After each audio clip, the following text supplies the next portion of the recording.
Now, as many of you know, I've been talking about no-till food plots for a very long time.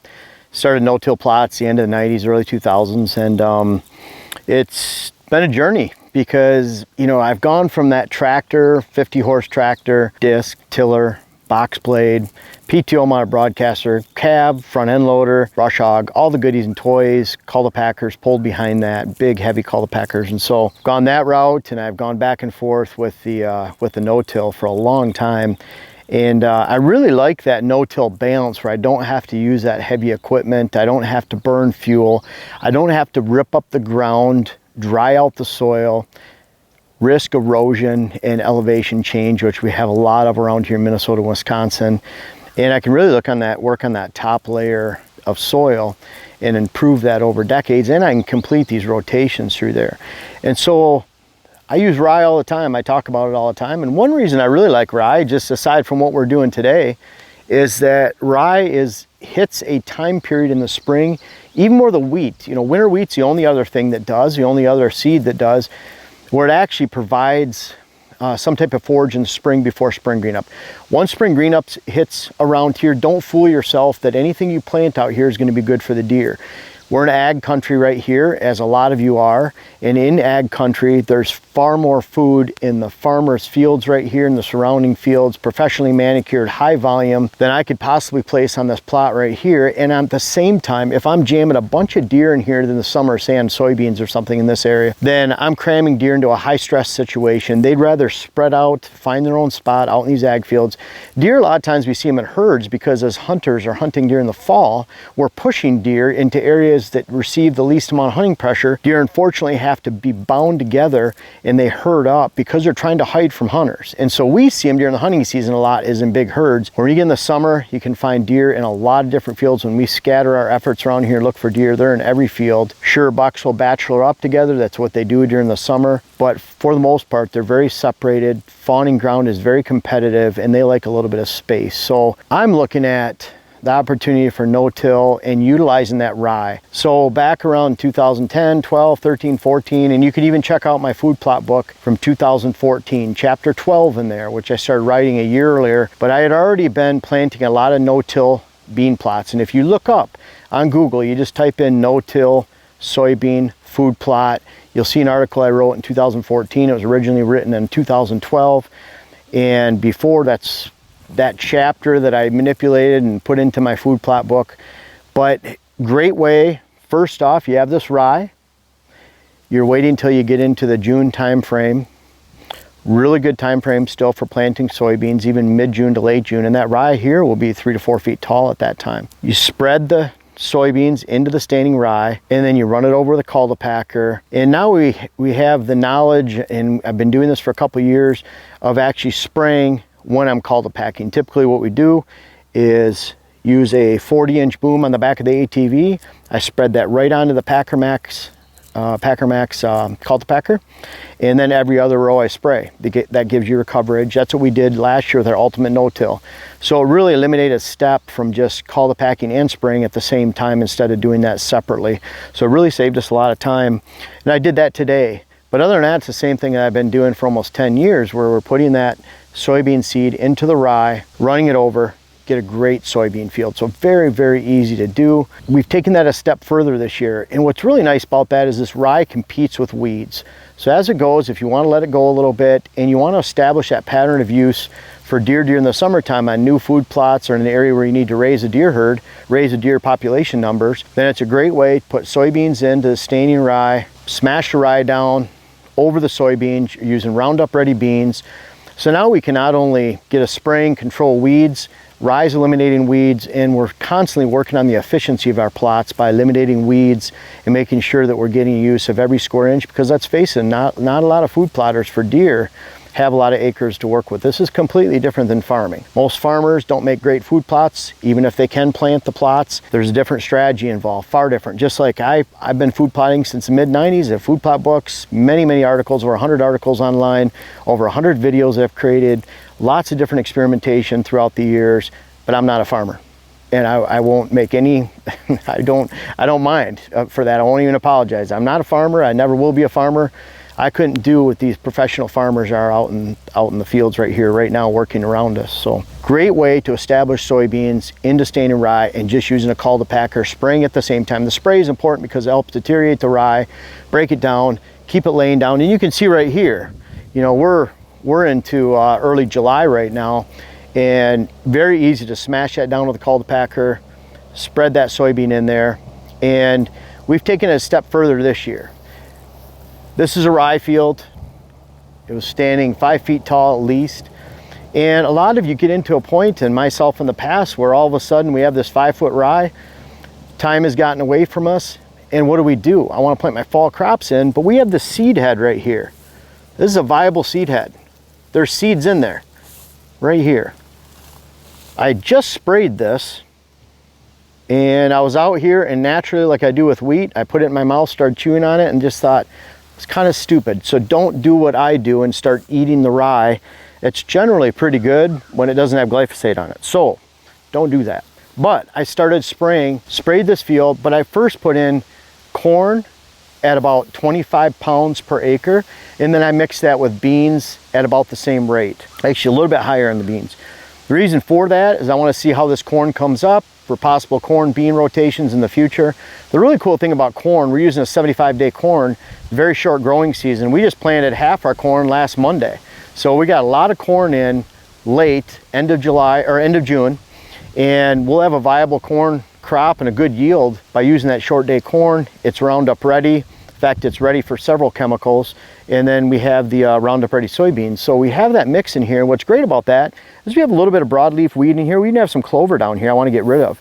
And so I want this field to be clean like all my fields. And so we put that corn and bean mix in. Now, if the corn looks viable and the deer leave it alone, like the corn that's just right over here that we already have growing and machine planted, then I'll keep that corn crop instead of terminating it. But it gives me some options. I've been able to control the weeds with a spraying right now. I've been able to control the weeds with standing rye until the end of June, early July. Now I have that corn and bean mix in. What's great about putting your beans in more like end of June, middle of June, is those does and fawns have already established their fawning grounds somewhere else. That way they're not waiting like an army to attack this green when it comes up. And at the same time, this will be a viable stand going into the fall. I'm not seeing the beans will make it. I'm not even saying the deer won't eat the corn that's within the beans, because that's what's happened sometimes too. They won't touch that corn over there, but the corn that's right adjacent to these beans mixed within, they'll eat. So it's a good way to mix corn and beans in the same plot. You plant later after fawning, so you don't have that dreaded dough factory effect during the summertime. And then we can simply do that with a cultipacker like we did today and spray it. So we're able to get a few different options here. The rye is a great soil builder. It's putting nitrogen back in the soil. You know, typically a decade ago I was planting, and it goes back further than that, because in the UP of Michigan, those in the mid 90s, was able to, but I'd put a mix of beans, buckwheat, tillage radish sometimes, use sun hemp back there in that period of time, peas. So I tried a lot of different seeds that I could seed into that standing rye, run it over the cultipacker, and that's kind of formulated what we did today, you know, 15, 16, 17 years later. But it works, and it works pretty easy. That's why I wrote about it in, you know, again, chapter 12 of my 2014 food plot book, of how to actually do this right here. Great way to control weeds, again, with rye, putting the beans in there, Roundup ready beans, so I could spray again. You can wait to plant those beans till that rye is a little bit taller. And then what we have to do now is, since we've waited this long and this is a viable seed head, is that we have the Roundup ready beans and corn. It's early July, 3 or 4 weeks after rain, I'm gonna get rye coming in here. I don't want rye planted at this time. And that's the problem with using rye as it's standing and smashing it down into the ground and use it again. That's fine if the rye stands up and is viable till early September and you smash it down at that point. But you don't want rye growing on your food plots, especially at this amount, a high amount of seed per acre that we're planting right now in early July, let alone early August. We're about 2 months before rye. So I can let this go for 4 or 5 weeks, get a lot of rain on it, get these seeds down into the ground, and then I can spray the rye that's coming up. It won't hurt the corn or beans. If it's a viable corn and bean crop, I've eliminated weeds in here, I've built up the soil. And then what's really cool, if it's not a viable corn plot at that point. It doesn't look like it's going to produce enough volume per acre. If it looks like it's not going to be a high enough yield per acre, then what I can do is I can terminate it. I can spread brassica into this portion in early August. I can wait till early September. I can put a heavy amount of rye back into this area, and I will improve the soil. I will have eliminated weeds, and if there's that chance we have a good corn crop, that's great. Now, backing up a little bit, again, waiting till end of June, planting for this rye, great time to put that 25 pounds of Roundup Ready corn per acre into the standing rye, smashing it down. You can see how easily this lays over, and then you can still control weeds with Roundup throughout the growing season of the corn. You didn't have to till anything, and the rye was a great soil builder. You know, a lot of people think about green manure. I think green manure is overstated. It's not always the green manure that's building soil. And I'll just grab a hunk of rye here and watch, it'll make me a liar, but look at that root system right there that's going down into the ground from that rye. That's often that soil builder. Look how crumbly that soil is, beautiful soil. So it has that weed growth in there. That's a great soil builder too. You know, it takes 80 years to build 1 inch of topsoil, but these nutrients that are going down to the ground, breaking, rotting there, provide a lot of nitrogen into the soil. This just lays on the top, a lot of times turns to dust, blows away. But this right here builds the soil. It's a great soil builder. So we're building the soil. We're using this standing rye. You might get into a situation where it's 5 feet high and you don't know what to do. I've twisted around on my tiller before behind my tractor till it smoked and I wasn't sure if it was going to burn or not. I've done that with buckwheat too in the late season. It just gets so problematic. You can see how easily this could get wound around in here and get wound around a tiller in that situation and just really gum up and ball up. We don't have to worry about that. If you're at that point, you can put this Roundup Ready seed into it. And maybe you just use Roundup Ready beans. You want to start to establish the pattern of use in this plot the end of July, end of June to end of July, sometime in there. And you're spreading those beans in there like we do into the buckwheat. You're adding and incorporate other seed blends in there. Brassicas go really well with beans at that time. So you have a lot of options. Just always ask yourself, does this make sense? Is there a why to this? If you're eliminating weeds, that's the first step. If you're getting seed onto the soil, you're covering it up with this rye so it holds moisture against that seed. You'll get good germination rates. So that's a yes too. I can make this viable. And then you always have a backup plan. If your seeding fails going into early August, you can always spread a brassica crop into this, which does really well on open soil. I could spread brassica right onto this right now and have a great viable crop. You can see the soil right there. So that seed gets onto the soil and incorporates. I've planted brassica for 2 decades like that, very easy. And then I can use something like peas. Peas take a long time to germinate, but they're very hardy. I'd go 100 to 150 pounds per acre in early August.